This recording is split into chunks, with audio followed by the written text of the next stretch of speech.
So welcome back everyone to another incredible episode of Chat with Dan here for today on the show. What can I say, right? I mean, what better way to start up the weekend and to have an incredible super badass day as well, because we have the incredible, the amazing, the badass, the superstar, the legendary, and perhaps a superhero. Let's find out. Megan, how are you today? I'm great, Dan. How are you? Doing fantastic. I mean, what better way, right, to have an incredible super badass day than to be chatting with someone as badass as you? You know what I mean? I so appreciate that. Thank you. You as well. Badassery is contagious. Cool. I love it. Now, if you are new to the channel, don't forget to leave a like, subscribe, follow. It helps a lot. But also in the description below, you're going to find all of Megan's social media. Let's follow her. Let's share some love, right? And let's find out why she's super badass. We're on a mission right now, right? And without further ado, let's jump in. So, I want to start this whole incredible conversation by throwing out the very first question, which is, when was that moment that hit you? You know what? This is gonna be my passion now. This is where this journey began, basically. Yeah, I think it was actually my first acting class out of college. So I studied acting a little bit in school, but I went to like a 4-year liberal arts college and didn't really know what I wanted to do. But when I got out, I realized I still wanted to act. So I was taking classes at a little studio in Chicago, and it just hit me as we were in class, and like I had like a great breakthrough day, maybe a few weeks into being there, and I was hooked. I was just like, this is what I want to do for the rest of my life. And once you decided, once you were like, okay, let's make this happen. Tell me, what were some of those first challenges, right, that you were having when you were making those very first steps, let's say? Yeah, I mean it's challenging because you grow up in the Midwest and you don't really know what a career in acting looks like. So, or how to accomplish it. So, I spent a lot of years just not understanding that just because you want to do something doesn't mean it's going to happen. You have to put in a lot of work. You have to put yourself in the right position to meet certain people. And so, yeah, it took a long time for me to understand that I had to get better as an actor. I had to climb the ladder like everybody else and do auditions and build up my resume and put myself in the position to learn how to do the business of acting, because it is a business, unfortunately. Like everything else, we have to market ourselves, we have to meet the right people, get a website. And then, of course, social media came along not long after that, and just learning to be a person out in the world. I was very shy as a child and into my adulthood, so which always goes against acting, people think, but it's takes all kinds, where actors are all kinds of people. I think what people don't understand is acting is, I mean, it's yourself, but it's also you're putting on, I remember one of your questions is about like a mask, like you're putting on this kind of persona of somebody else, and you have a freedom to express who that person is that can be totally outside of who you are as a person, but it gives you permission to like engage in that part of yourself that you don't normally play around with and just have a really great time. I like those roles a lot because it is very anti me to be super outgoing and interesting and forceful and aggressive, and yeah, so. And would you also agree the business side is what they don't kind of teach you, that is kind of something that you have to do on your own, this huge try and error thing, Mhm. because it happens, right? You need to also work on the business side because you can be super talented, but if you don't work on that as well, there will be like no balance. You know what I mean? Yeah, absolutely. I feel lucky because I think most of the people I surrounded myself with kind of also told me that same thing. Like, you have to focus on the business side of this. You have to, get the agent, you have to get the headshots. How do you go about those things? And how do you audition and meet and network and meet people to audition for, not just the typical way of like going on Actors Access and submitting yourself, but putting yourself in that position to be in the industry and meet those people. So, yeah, I feel lucky that a lot of people I surrounded myself with knew those things, or there were workshops going on that we could all go to and get all that information. Totally. So, time went by, right? You were making your first steps, you were making it happen. So tell me, what was that feeling of your first audition? Was it terrifying, exciting, or you know what, just a complete disaster, basically? Yeah, I was trying to think about it's been so long since my first audition. I mean, I think my first audition outside of school, outside of the classes I was taking in Chicago, was probably for a theater show. And I remember it was in a pretty sizable stage. There was a lot of seats. There was a few people sitting in the front rows. You know, they just stare at you and you have to bring in a monologue. And I remember being so terrified. I thought I would just throw up or, you know, soil myself or something. But then, like, once you start doing it, there's like this elation of I'm doing it. I'm doing the thing that I've always wanted to do. I'm in an audition and for a theater, like this is beautiful and magical. So it was a mix of both. And then I remember I did not get the role I auditioned for, but I was kind of hooked on that experience too, of like just putting yourself out there and doing the thing that I always imagined and always saw myself doing. And you know, rejection, right, is part of the whole audition Mm. process. So, how do you handle rejection? Yeah, that's changed over the years. I mean, I used to get pretty down on myself. I did modeling for a while too. So in my 20s, I would do like print work and I did some runway stuff and lookbooks for designers and that sort of thing. So if I felt discouraged, I would go do some of those things. I would be like, all right, I'm going to go focus on modeling for a while. Or music is something else I do. I would go like start writing songs or working on music. But now you just have to know that the right part finds you. And it can be discouraging to keep getting no after no after no, but eventually something breaks through. And that's just the business. That's why so many actors don't work a lot. It's like they seem like they're doing a lot, but if you look at like really famous people, maybe they do one movie a year and then the rest of the time they're not working. So that's just the job. And you know, during this, yeah, like during this downtime, right, between auditions, you are doing it, no call. So during these whole downtimes, right, how you stay creative? Definitely right now I am making my own film. So I got pretty tired of waiting around for the industry to open back up because, you know, after COVID things shrank down. Although that was probably my busiest time was during COVID was auditioning for I was a lot of TV shows, a lot of studio films. And then I moved out to LA from Chicago in 2021 and I had to kind of build up who I was for the casting directors out here and just keep pushing myself out there, keep auditioning, and started getting some great opportunities. And then the strikes happened. So it was the writer's strike first, and then the actor's strike followed. And as soon as those strikes ended, of course, no one was really auditioning during that time. But as soon as they ended, auditions really haven't come back. So I decided in the spring of last year to write a film and to make it. So that's what I'm doing right now. I'm in post-production and getting ready to get my film out into the world within the next couple months. So, There you go. And now mhm. that we're talking, you know, about this upcoming film, tell us a little bit about it. Yeah, it's called I Promise You. It's about a woman, kind of based on myself, who moves to LA a little later in life, and she leaves everybody she knows behind back in her hometown, including her husband, and is out on her own for the first time in many years. And she falls into this really creative, magical group of people at this acting school that she goes to, and just has this surge of creativity she's never really felt or imagined before.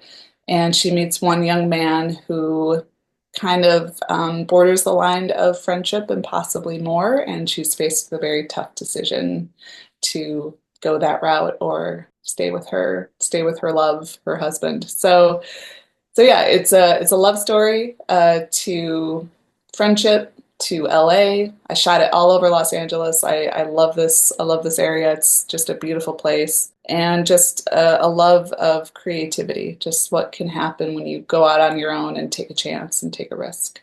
And how was the process of creating that film? It was long. It was long. It was hard. It was so rewarding. I wrote it in February of last year. I had certain people in mind that I've been going to classes with and working with. And we got together a couple months later, did a table read, and I slowly started putting together my production team. I went to a lot of networking events to find those people. I found my DP at a networking event and just getting, fellow women mostly, like there was a lot of women in film networking events to kind of pick their brain on how do you do this? Because I've never done it before. I've always wanted to. It's a whole other thing to start putting things into motion. And I got so much great advice about just taking one step at a time, get your team together, then get your cast together and figure out dates and figure out equipment and start promoting it because you have to raise money to make film. It's not a cheap endeavor whatsoever. So it was a long process, and we didn't start shooting until the end of August. And because of my cast's availability, and I couldn't compensate everybody as much as I would have liked to, so we had to shoot, one day this week, 2 days the next week, and then we lost a location, so we had to shoot about a month and a half later for the final day of the film. And then yeah, then the I was like, all right, I can take a break and like just focus on post-production. And then the fires happened here in LA in January, and I had planned to start kind of ramping up some fundraising efforts again to get post-production done. So that was kind of put on the back burner while we all made sure we could, survive through this crazy time. So it's been, over a year of my life getting this film done, but I've enjoyed every step of the process. As difficult as it's been so unbelievably rewarding. Okay, okay. And if you had to describe this whole process, but you know what? With just one word, what would it be? Hmm. Perseverance. Okay, I'll take it. Yeah. Sounds like a plan. And what are some of the things, like without giving too much, of course, but what are some of the things that audience can expect from your film here? I hope people come away feeling that it's never too late to go for what you want. I didn't start late, but it took me a long time to move out to LA to really take this chance. And you're never too old. You're never in the wrong place. Like just start whenever you get that urge. Just do it, and it pays off. It really does. It makes your life so much richer too. So much richer. Mhm, mhm. There you Mhm. go. I love it. And Mhm. focusing a little bit now into your whole character creation process. Tell me, when you step into a new character, is it more like putting on a mask, or, on your case, peeling back layers of yourself? Mm, yeah, I think it can be both. I think it depends on the role. There's definitely roles I've played where I feel very akin to that character, and I use my own experience to color the character's experience. Um, but I never feel like I'm just being myself. I always feel like I am that person, um, but I understand that person, so I bring myself to them. Other times, if it's someone that just seems so out of the ballpark of who you are, it does feel a little like a mask, and but possibly a mask that you can grow into, and then then you can take it off, and like suddenly it's a new person. I'm working on a role like that right now for a play where I'm playing this woman who's been kind of a man eater and she's very, very, confident and sexual and just not who I feel like I am at all. And most of the time I feel like I'm putting on a mask with her just to try and understand who she is. But the more I do it, the more I find putting my pieces of myself into it, that it feels less like it's someone so far removed from who I am. And what is your process when you are about to break character? Do you have like like a specific ritual, or something that kind of makes you to return to be the real you, let's say? Mm. To break character? To be like, you know what, it's done, good to go. I'm gonna go Mm. home now, return to be me. It's from for how long I've done this, there's always an inevitable good month or two where you have to shake that person off. It does take some time. I don't know that I have a process for it. I just kind of allow it to like leave me over time. I remember I played this one character. It was in another theater show. She was kind of a sage in her village and like this like really kind of older woman. And I would look in the mirror and all I could see was her. And I had these like frown marks, because I was playing this old woman. And I would see it in pictures of myself for like at least a good month afterwards. Like I was still her. And I really had to go, oh my gosh, I am not her. I have to like get this out of me. So I think it's just an inevitable, like it'll shake off. It just takes time depending on how deep you were in the character. It takes a little time. And at this point, what has been like the wildest thing you've done to prepare for a role?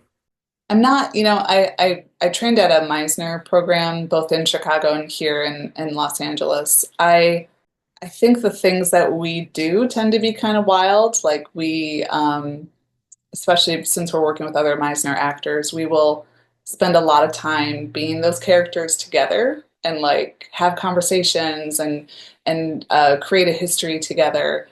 And sometimes that can feel a little dangerous, like you're spending so much time with these people and you all start to feel like you're those characters. But beyond that, like I don't have some crazy, method of like I'm gonna go live on the street and be a homeless person. Like Meisner's is very much about you create the scenario and you do this like fantasy work we call it where you can play out that stuff but in the safety of your living room or your bedroom or something or someone else's rehearsal space. You don't put yourself in dangerous crazy situations. It's not necessary. I don't think it is anyway. Hmm. And have you ever found yourself like accidentally becoming one of your characters in real life? I think sometimes things come out of you that you realize was something your character said or something your character felt or thought. Uh, that can be very amusing. But I don't think I've ever just like become that character. But they leave like a piece in you, I think. You definitely carry them with you and they sit in there forever. I really think that. During this whole, either a character creation process or when you are, playing the role and everything, how do you protect your own emotions when you're like constantly in this digging into someone else's pain, perhaps, or even trauma as well? Mhm. It's difficult because your body doesn't know the difference. Like if you are experiencing that emotion, you are experiencing it, even if it's not necessarily real. I think, yeah, you can't really protect yourself in a way that feels like you can just turn it on and off. Sometimes I can. It depends how deep it is, but most of the time you just got to let it ride out and remind yourself that that was them and not you. But you feel that stuff like it's there and just like anything you gotta kind of feel it and let it pass through you. I mean, it's a whole other thing besides just learning your lines, right? As some people Mhm. might think. So, Absolutely. Yeah, yeah. And I think that's why a lot of people don't stick with this business because it can be hard. It can be hard on your emotions, it can be hard on relationships because you are experiencing so much all the time. But I think those of us who just love like exhibiting the human experience, it doesn't feel hard, it doesn't feel difficult, it feels kind of liberating to be able to be someone who can just experience all those emotions and then go back to your life. It's kind of an intoxicating thing. hey, the whole as you were saying, right? The whole acting world can be a huge roller coaster. So, Mm, how do you stay grounded when everything feels chaotic, basically? it's a good one. I'm lucky that I have a really good support system. My husband's very supportive of me doing this crazy business, and he's a musician, so we also understand the creativity side and how enriching that can be. Um, but yeah, he's always there to bring me back to earth or to talk me through something. My parents too are pretty great, and I have a lot of good friends, a lot of good friends in this industry. I think good friends are pretty essential to keep you grounded, to have them to talk to about how tough things can be, and yet how wonderful this crazy world can be. I'm also a Buddhist, so I have a Buddhist practice, and that keeps me out of myself. It's a very community-oriented practice, so we have a lot of fellow practitioners that we meet with and chant with, and talk about bettering ourselves and bettering society. So that keeps me out of the what can seem superficial of the acting world, and just still be in the world and do good things, do more for people. I definitely try to listen to my body more now that I'm older. Like when you're young, you're just like go go go, and then you exhaust yourself and you wonder why you hate the world and you're so unhealthy or whatever. But it's so important to like sleep when you're tired, to take that nap if you feel depressed or angry or something, eat food, go for walks. Yeah, go out in the world and do something that you enjoy that has nothing to do with this business or the job you're doing. It's so essential. I practice yoga and Pilates and that sort of thing. So I'm very into healthy, balanced body and mind. Very, very important. I've definitely had bouts of some pretty serious depression, and so I totally understand that need to just like turn the world off and isolate, and take that rest. It can be hard though. Like you need support around you for those moments too. So if you have that, it's really important to Totally. have. Totally. And when people watch your work years from now, right? What's the one thing you hope they feel or remember about you? I hope people feel that they see something in themselves in me or my experience, and that they are grateful I was able to express it for them. Mhm. Okay. And you know what? Let's say, right, that for your birthday, right? All of the characters you have portrayed, they are all gonna gather to celebrate your birthday. Tell me, what would be the name of that film?